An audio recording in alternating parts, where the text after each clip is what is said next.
요나서 1장 1절에서 10절까지입니다. 구약성경에 보면 에레미야를 눈물의 선지자, 또 에스겔을 환상의 선지자, 또 아모스를 공의의 선지자, 또 호세아를 사랑의 선지자. 그러면 요나는 뭐라고 별명을 붙이면 좋을까? 도망자. 마치 조울증 걸린 정신병 환자처럼 끝까지 자기 말만 하고, 요나서는 끝에 결론이 없어요. 하나님 앞에 요나가 묻는 질문으로 끝납니다. 어떻게 보면 미완성이고, 그리고 이 성경은 우리에게 질문을 던지는 겁니다. 네가 요나가 아닌가? 너는 하나님의 부름 앞에 어떻게 응답할 것인가? 그것을 묻고 있는 성경이 바로 요나서입니다. 요나서는 재미있는 이야기가 아닙니다. 유대인에게 하나님이 어떤 분인가를 보여주는 성경입니다. 하나님은 이방인을 어떻게 생각하는가? 또 하나님은 어떤 생각을 가지고 이 땅을 통치하시는 분인가? 그것을 보여주고 있습니다. 그러니까 이 요나서는 선교적 의미가 있는 매우 중요한 성경입니다. 대전 침례교신학대학에 9월달 개강 집회를 2박 3일간 했는데 아침 저녁으로 했습니다. 그때 이 요나서를 가지고 집회를 한 적이 있습니다. 요나서 1장의 주제는 뭐냐? 요나는 도피 중입니다. 예수님께서도 누가복음 12장에 내가 너희에게 보여줄 표적은 요나의 표적밖에 없다. 만일 이 요나의 이야기가 전설이라면, 지어낸 얘기라면 예수님이 절대로 요나의 이야기를 입에 담지 않았을 것입니다. 예수님이 죽으셨다가 살아나는 것을 요나가 물고기 뱃속에 있다가 살아나는 것으로 비유하였다면, 요나서는 이것은 사실이요, 그리고 우리에게 보여주는 매우 중요한 말씀입니다. 요나는 시정일관 하나님과 끝까지 평행선을 긋습니다. 평행선을 긋다가 요나서가 끝납니다. 하나님이 아니었다면 요나를 버렸을 겁니다. 사람이 없어서 요나를 끝까지 쓰신 것이 아니라 하나님이 쓰시려고 작정하셨기 때문에 그를 버리지 아니하신 것입니다. 유대인들은 자기들이 하나님을 독점했다고 생각했어요. 그래서 이방인들이 복음을 듣는 것에 대해서 그렇게 달갑지 않게 생각을 했고, 특별히 이때가 여로보암 2세 때인데 이스라엘을 아주 몹시 괴롭히는 이 아수르, 또 아수르의 수도, 도시가 구원받는다, 거기 가서 복음을 전해야 된다, 이건요 상상할 수가 없는 얘기입니다. 요나는 하나님 앞에 아마 항변을 했을 거예요. 하나님, 만일 제가 니느웨로 가서 하나님 말씀을 전해가지고 그들이 회개했다면 나는 이스라엘로 못 돌아옵니다. 돌아오는 순간에 저는 우리 동족에게 맞아 죽습니다. 이런 악역을 시키니 저는 어떻게 할 수가 없습니다. 하나님의 말씀을 전하는 것은 귀한 일이지만 니느웨에 가서는 제가 하지 않겠습니다. 이건 제가 할 수 없는 일입니다. 하나님이 하라고 해도 안 하는 일입니다. 예를 들면 이런 거예요. 주의 명령이다. 휘발유에다가 밥말을 먹어라. 그러면 할 수 있겠습니까? 주의 명령이다. 톱으로 못을 박아라. 나무는 잘라도 못은 못 박습니다. 요나는 그가 니느웨에 가서 복음을 전하라는 말은 바로 그런 것과 똑같았습니다. 할 수가 없는 일입니다. 그런데 2절에 보면 일어나 가서 향하여서 외치라. 2절에 큰 성읍 아이만 12만 명이에요. 그러니까 그 도시가 얼마나 큰 도시냐?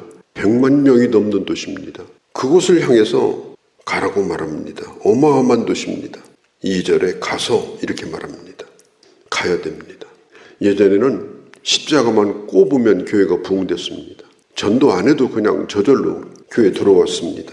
지금은 가지 않으면 전도가 안 됩니다. 강하게 요청하지 않으면 아예 듣지도 않습니다. 지금 이 대한민국 땅은 이상적인 사역지는 없습니다. 어느 땅이든지 다 메마릅니다. 어디다 교회를 세워도 교회가 안 됩니다. 그리고 이상적인 회중도 없습니다. 말을 들어주는 사람도 없습니다. 더군다나 아무 희망이 없어 보이는 니느웨 같은 곳, 그런 곳이 바로 우리 대한민국 현실도 이 거대한 니느웨 같은 땅이 되어버리고 말았습니다. 그게 현실이에요. 그런데 2절에 보면 그 악독이 내 앞에 상달되었습니다. 죄가 지금 하늘에 상달되었다는 겁니다.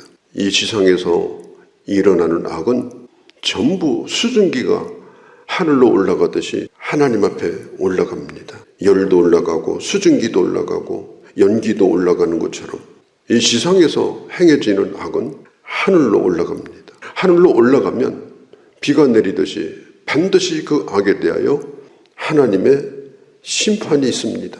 그러니 가서 하나님의 말씀을 외치라. 2절에 향하여 외치라. 그런데 요나는 3절에 보면 여호와의 낯을 피하려고 욥바로 가서 다시스로 가는 표를 사게 됩니다.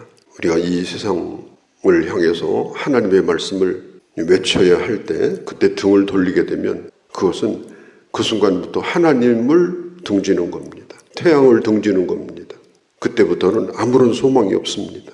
하나님의 말씀에 순종해서 나가서 주의 말씀을 전하지 않으면 그때는 말씀하신 하나님을 등지는 거기 때문에 그 인생에는 긴 그림자만 있을 겁니다. 당장 닥칠 일이 힘들어서 내가 생각하기에 더 좋은 곳 하나님 다시스에 가서 하고 싶습니다. 거기는 대도시고 사람들이 우호적이고 또 틈나면 즐길 거리도 많으니까 제가 복음을 전하지 않겠다는 얘기가 아니고 그곳에 가서 제가 놀자는 얘기가 아니고 제가 복음 전하겠습니다.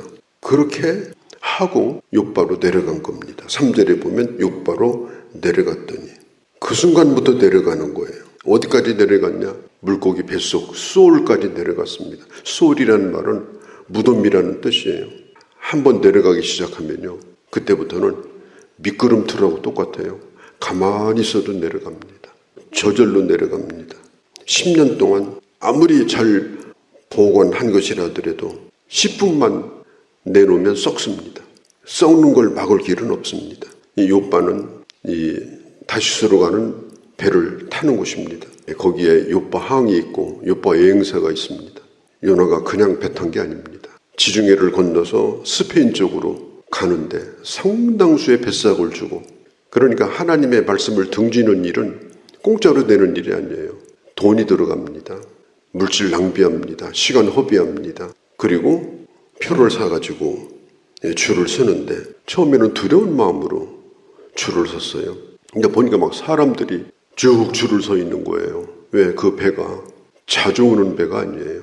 시간표가 또 정해져 있는 것도 아니에요. 정말 지수조면 탈 수 있는 배입니다. 그런데 그때 마침 니느웨로 가는 배가 아니라 다시스로 가는 배가 도착을 한 거예요. 아마 우리는 욥바 여행사에 가서 표 한 장 들고 내 생각에 좋은 곳으로 가보고 싶은 갈등을 느낄 때가 있습니다. 왜 하나님은 꼭 내게 이런 일을 시키는가? 다른 길은 없나? 더 좋은 길은 없나?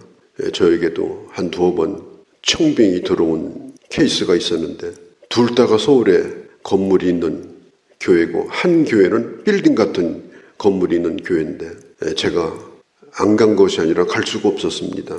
왜냐하면 여기를 떠나지 않겠다고 하나님 앞에 약속을 했기 때문에 왜 내가 그런 약속을 했나 그런 생각을 해본 적도 있습니다. 이 욥바 여행사에서 더 나은 곳을 가고 싶어가지고 뭔가 이렇게 만지작거리고 그렇게 했던 그런 경험들이 있습니다. 3절에 보면 함께 다시스로 가려고 뭐 눈에 띄는 사람들이 많아요. 뭐 누구도 그렇게 살고 누구도 그렇게 살고 나 혼자만 그런 것이 아니라 다른 사람도 그렇게 하더라. 갈 방향이 아니면 다시스로 가는 배가 수백 대가 와도 가지 말아야 되는데 처음에는 성공한 것 같았어요. 순풍에 돛단 듯이 배가 갑니다. 지중해는 해변을 떠나는 순간 이제 바다 한가운데예요. 아무도 보장하지 못합니다. 그런데 배가 일단 출발을 했는데 어느 정도 가다가 결국은 풍랑을 만나게 됩니다. 5절에 사공이 두려워해요. 바다에서 살다시피 하는 사공들이 두려워할 정도라면 이게 보통 바람이 아니에요. 바람이라고 하는 것은 고기압과 저기압이 서로 만나서 또 그게 이리 기울고 저리 기울 때 그게 바람도 되고 태풍도 되는 거 아니겠습니까? 따지고 보면 자연현상입니다. 그런데 이것은 자연현상이 아니었어요. 우리도 살다 보면 이런저런 일을 만납니다. 아, 이건 우연이겠지. 이것은 뭐 자연현상이겠지.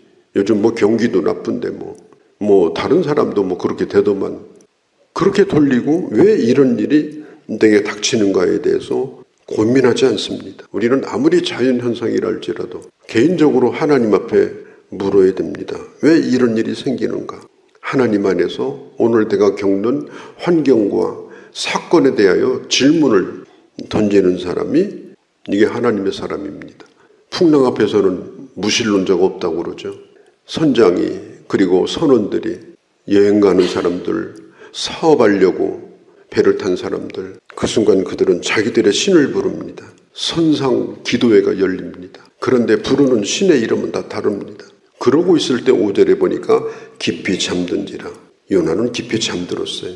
아마 처음에는 잠을 이루지 못했을 겁니다. 그러다가 나중에 깊은 잠 가운데 빠집니다. 선장이 그에게 묻습니다. 자는 자여 어찌 미뇨? 일어나서 네가 믿는 하나님께 구하라. 지금 선장은 하나님의 종인 요나를 부르고 있습니다. 난 모르는 사람이 어느 날 나를 부른다면 그들이 나를 뭐라고 불러줄까? 또 길 지나가는 사람이 우리 교회를 평가한다면 우리 교회를 뭐라고 평가할까? 이 선장은 하나님을 안 믿는 사람입니다. 그런데 묻습니다. 왜 자고 있는가? 예수를 믿는 거냐 안 믿는 거냐? 하나님의 종이냐 아니냐? 내가 볼 땐 아닌 것 같다. 하나님을 모르는 사람이 보기에도 그렇게 보인다면 이제 막장까지 간 겁니다. 교회도 예수 안 믿는 사람이 보기에도 저 교회는 이상하다 싶으면 그 교회는 이제 명운을 다 한 겁니다. 오늘 이 선장이 묻는 거예요. 하나님의 종에게 당신이 도대체 뭐 하느냐? 왜 자느냐? 당신이 믿는 신이 있을 거 아니냐? 내 하나님께 기도하라. 불신자가 하나님의 사람에게 기도하라고 깨웁니다. 기가 막힌 일 아닙니까? 제비를 뽑으니 제비가 7절에 요나에게 뽑혔습니다. 재수 없어서 그런 게 아닙니다. 하나님이 그를 뽑으신 겁니다. 선장이 묻습니다. 당신 누구냐? 누군데 제비에 뽑혔느냐? 이건 대단히 중요한 질문입니다. 우리는 우리 자신에게 물어야 됩니다. 너는 누구냐? 너는 지금까지 무엇을 하면서 살았느냐? 네가 지금 하고 있는 일이 뭐냐? 우리가 숨어서 하나님을 피해서 살아가는 인생을 살고 있다면 반드시 언젠가는 하나님을 믿지 않는 사람이 우리 멱살을 붙잡고 당신 뭐하는 인간이냐고 그렇게 물을 때가 올 것입니다. 당신이 진짜 하나님을 믿는 사람이냐고 그렇게 물을 때가 올 것입니다. 그런데 그러함에도 불구하고 이 요나는 입은 삐뚤어졌어도 말은 바로 합니다. 하늘의 하나님 여호와를 경외하는 자로다. 하늘의 하나님 여호와를 경외하는 자로다. 자기가 하나님의 사람임을 말합니다. 자, 요나는 도피 중입니다. 우리가 하나님을 피해서 도망칠 수는 없습니다. 또 우리 인생에 어떤 문제에 직면한다 하더라도 그 문제를 가지고 씨름하지 말고 그 문제로 인해서 하나님이 내게 주시는 메시지가 뭔가, 하나님이 주시는 말씀이 뭔가를 하나님 안에서 고민해 봐야 됩니다. 그리고 내가 갈 길이 무엇인가 다시 한번 생각해야 됩니다. 정말 요나서는 우리에게 중요한 성경입니다. 제가 짧은 시간에 다 이 말씀을 드릴 수가 없습니다. 제가 말하는 것보다 1000배, 10,000배 더 많은 메시지와 의미를 담고 있는 말씀입니다. 이 말씀을 붙들고 하나님이 주시는 은혜를 깨닫고 그리고 주님 앞에 응답할 수 있는 주님의 자녀들이 되어주시기를 바랍니다. 거룩하신 우리 아버지, 저희들로 하여금 이때의 요나서를 보게 하신 하나님의 뜻이 무엇인지 다시 한번 깊이 생각합니다. 배표를 살 수 있고 마침 배가 오고 마침 성공하는 것 같고 또 그 길을 가는 사람도 많아서 그것이 잘 된다고 착각하는 그런 어리석은 자가 되지 않게 하시고 내가 무슨 음성을 들었고 내가 갈 길이 무엇이고 내가 해야 될 말이 무엇인가를 생각하고 그 길을 향하여 다시 한번 우리 인생의 방향을 다잡고 주님을 향하여 나아갈 수 있는 기회가 되도록 은혜 베풀어 주시옵소서. 우리 주 예수님의 이름으로 기도하옵나이다. 아멘.